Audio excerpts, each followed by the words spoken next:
Il était une fois, dans un lointain pays d'Orient, un charpentier nommé Ali Baba, qui vivait pauvrement avec son épouse. Ali Baba allait souvent dans la forêt avec son âne pour y couper du bois et le revendre en ville. Un jour qu'il était allé chercher du bois dans la forêt comme à l'ordinaire, il entendit un bruit de galop. C'était un groupe de cavaliers qui se dirigeait tout droit vers lui. Et les hommes n'avaient rien d'aimable. Ce sont certainement des voleurs. Je ferais mieux de me cacher.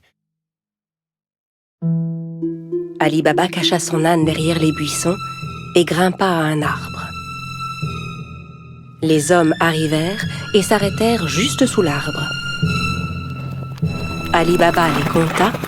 Ils étaient 40 exactement.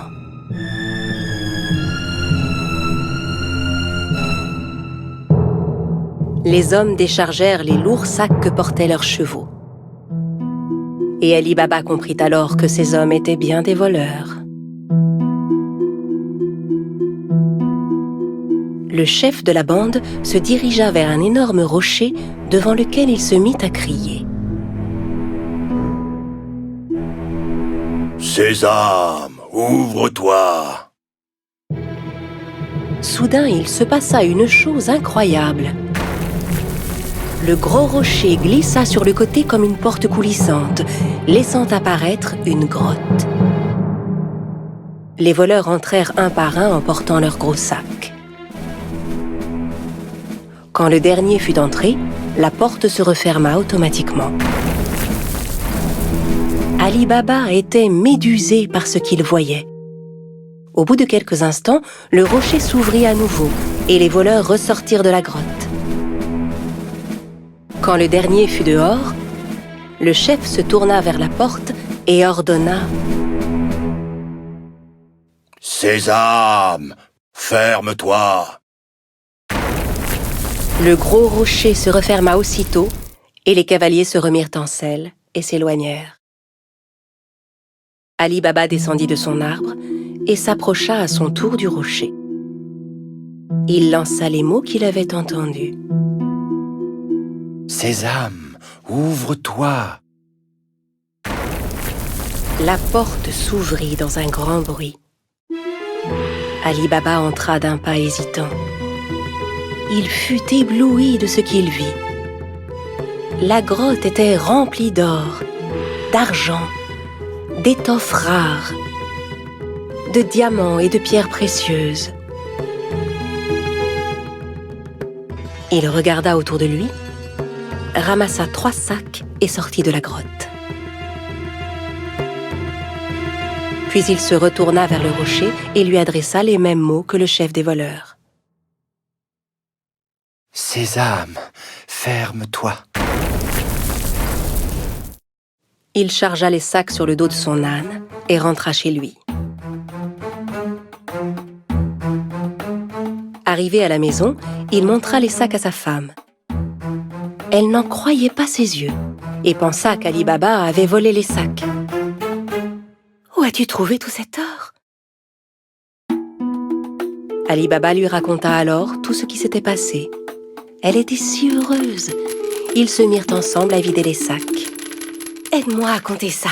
Je veux savoir combien d'or nous avons. » Non, creusons plutôt un trou pour y enterrer cet or. « Va creuser le trou, j'irai demander une tasse à mesurer à ton frère Cassim. » Cassim, le frère d'Ali Baba, était un riche marchand, mais c'était un homme très cupide. Il n'avait jamais aidé Ali Baba, qui mit sa femme en garde. Très bien, mais ne lui parle surtout pas de l'or. Personne ne doit savoir. La femme se rendit chez Cassim pour lui emprunter une tasse à mesurer. Sachant qu'ils étaient très pauvres, Cassim lui demanda « Que veux-tu faire de cette tasse? Tu n'as pas d'argent à mesurer ?» La femme inventa alors un mensonge. Bien sûr, Cassim n'en crut pas un mot. Il mit discrètement un peu de miel sous la tasse avant de la confier à l'épouse d'Ali Baba. La femme rentra chez elle avec la tasse et commença à mesurer l'or.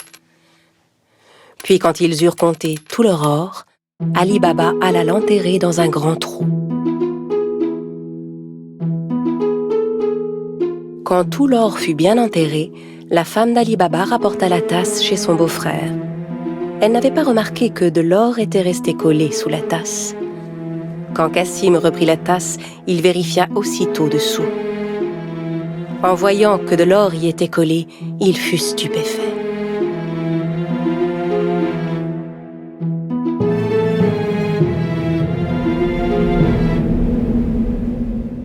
Je me demande où Ali Baba a pu trouver cet or. Cassim ne put pas dormir de la nuit. Le lendemain matin, il se leva et se rendit directement chez son frère Ali Baba pour lui montrer l'or collé sous la tasse. Ali Baba, d'où vient cet or? Je croyais que tu étais pauvre. Où l'as-tu trouvé? Ali Baba lui raconta tout et le pria de n'en parler à personne d'autre. Si tu ne me dis pas où se trouve cette grotte, je dirai aux voleurs ce que tu as fait. Mais, Cassim, Ali Baba savait que Cassim ferait ce qu'il disait. N'ayant pas d'autre choix, il conduisit son frère à la grotte. la grotte est juste derrière ce rocher. Maintenant, allons-nous-en d'ici. Les voleurs ne vont pas tarder à revenir. Ali Baba et Cassim rentrèrent chez eux, mais Cassim ne cessait de penser à la grotte. Il prit 2 chevaux avec lui et retourna à la grotte aussitôt. Arrivé devant l'entrée, il récita les mots qu'Ali Baba lui avait indiqués. « Sésame, ouvre-toi » Le gros rocher se mit à bouger et la grotte s'ouvrit. Cassim n'en croyait pas ses yeux. Il était fasciné par le spectacle qui s'offrait à lui, hypnotisé par tout l'or qui brillait. Le plus vite possible, il commença à remplir les sacs qu'il avait apportés avec tout l'or qu'il pouvait. Quand tous ces sacs furent pleins, il retourna vers la sortie. Mais la porte s'était refermée. Et malheureusement, il avait oublié les mots qu'il fallait dire. Il essaya toutes sortes de formules pour ouvrir la grotte. « Porte, ouvre-toi Rocher, ouvre-toi Grotte, ouvre-toi » Mais quels que soient les mots, la porte restait fermée. Cassim commença à paniquer. Il chercha une autre porte, mais n'en trouva aucune. Au bout d'un moment, les voleurs revinrent à leur grotte. Quand ils virent les chevaux de Cassim, ils se méfièrent et sortirent leurs épées. « Sésame, ouvre-toi »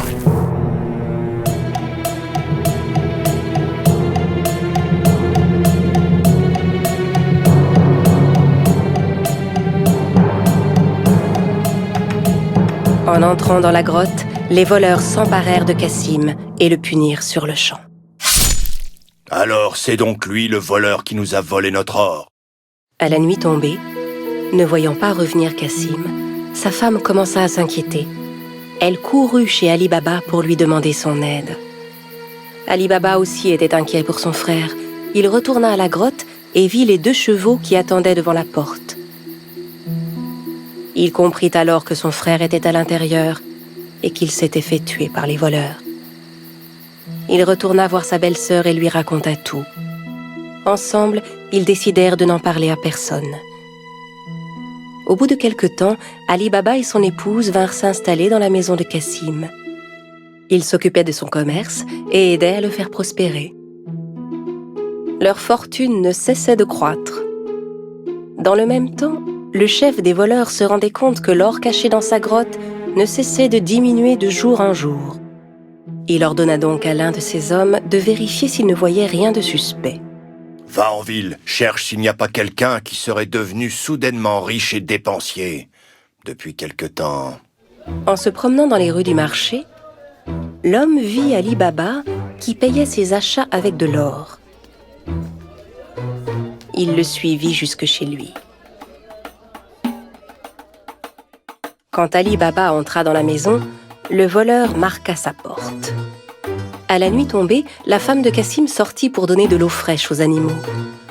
C'est alors qu'elle remarqua la marque qui était sur sa porte. Elle comprit que la marque n'annonçait rien de bon. Elle prit un pot de peinture et marqua toutes les portes du voisinage. Au petit matin, les 40 voleurs arrivèrent pour retrouver la maison d'Ali Baba. Incapable de distinguer la maison parmi toutes celles qui portaient des marques, Ils furent contraints de repartir. Mais le chef était bien décidé à retrouver Ali Baba.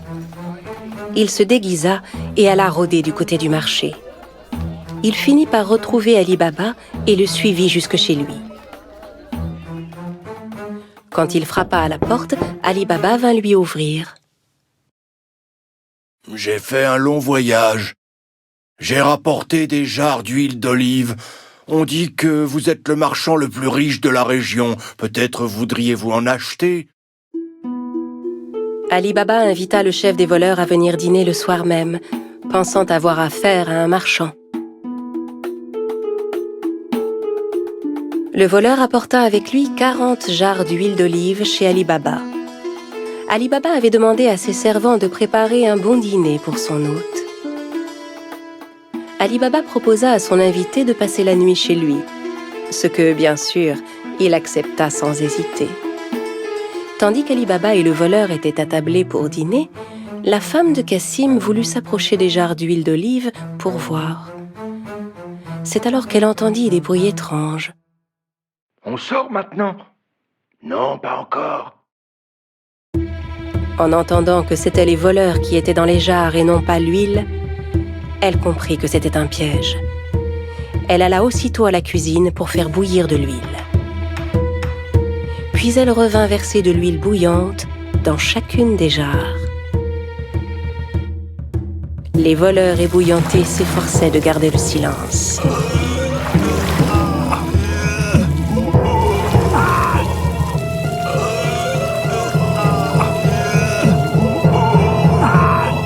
À minuit, quand tout le monde était endormi, le chef des voleurs alla vers les jarres. « Vous pouvez sortir maintenant. » N'ayant aucune réponse, il appela à nouveau. « Les gars, vous dormez ?» N'entendant à nouveau aucune réaction, il décida d'ouvrir les jarres et fut terrifié de ce qu'il vit. Terrorisé à l'idée de se faire attraper à son tour, il s'enfuit et ne revint jamais.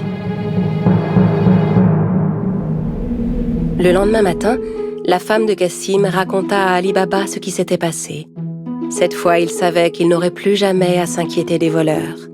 À partir de ce jour, Ali Baba et sa famille menèrent une vie riche et heureuse.